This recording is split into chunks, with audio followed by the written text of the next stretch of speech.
और देखो, हमारे अंदर दो प्रकार के विचार होते हैं, दो प्रकार की बुद्धि होती है, सुमति और कुमति। एक बारी ये सुमति और कुमति दोनों ब्रह्मा जी की शरण में गई। ब्रह्मा जी को प्रणाम किया और कहने लगी कि हे पिताश्री, हम आपकी पुत्री हैं और आपको प्रणाम करती हैं। आप ये बताओ, हम दोनों में श्रेष्ठ कौन है?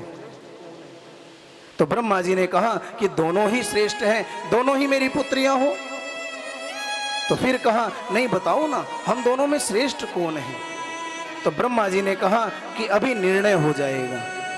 आप एक काम करो, दोनों यहां से कुछ दूर जाओ और वापस चलकर मेरे पास आना।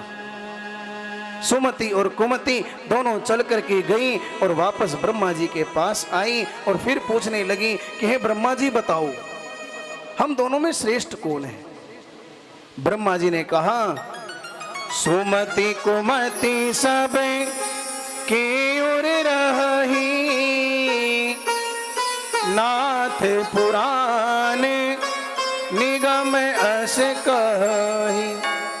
ये सुमति और कुमति तो हर किसी के अंदर है, उसको समझने की शक्ति आनी चाहिए, तभी वो समझ सकता है।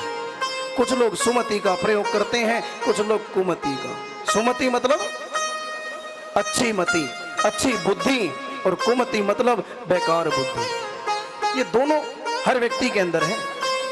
और ब्रह्मा जी ने कहा, जहां सुमति तहाँ संपत्ति नाना, जहां कुमति तहाँ विपत्ति विदाना। क्या कहा? जहां पर ये सुमति होती है ना, वहां तो संपत्ति होती है, कृपा होती है, और जहां पर ये कुमति आ जाती है ना, वहां विपत्तियां आ जाती हैं। और कहा कि जब सुमति मेरी ओर आ रही थी ना, तो मुझे अच्छी लगी, और जब कुमति जाती हुई मुझे अच्छी लगी। क्योंकि जो बुरी बुद्धि है वो जाए तो अच्छी लगती है, और जब सुमति हमारी ओर आती है तो अच्छी लगती है। आज भोले बाबा ने अग्निदेव को सुमति प्रदान की कि हे अग्निदेव, इस तेज को हिमालय पर ले जाकर छोड़ दो। अग्निदेव उड़ते उड़ते कबूतर के रूप में हिमालय पर्वत के ऊपर पहुंच गए और हिमालय पर ले जाकर के भगवान शिव के तेज को छोड़ दिया। अब अग्निदेव तो बच गए, लेकिन हिमालय पर्वत कांपने लगा, कंपन हो गई हिमालय में। अब क्या करें? भगवान शिव का तेज है, कैसे धारण करूं? हिमालय भी प्रकंपित हो गए और हिमालय ने उस तेज को गंगा जी में प्रवाहित कर दिया।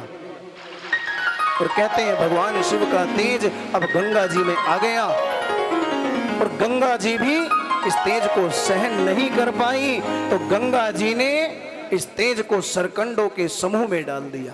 ये जो सरकंडे होते हैं ना, उसके समूह में डाल दिया। जैसे ही ये तेज सरकंडों के समूह में गया, एक बालक बनकर के उत्पन्न हो गया।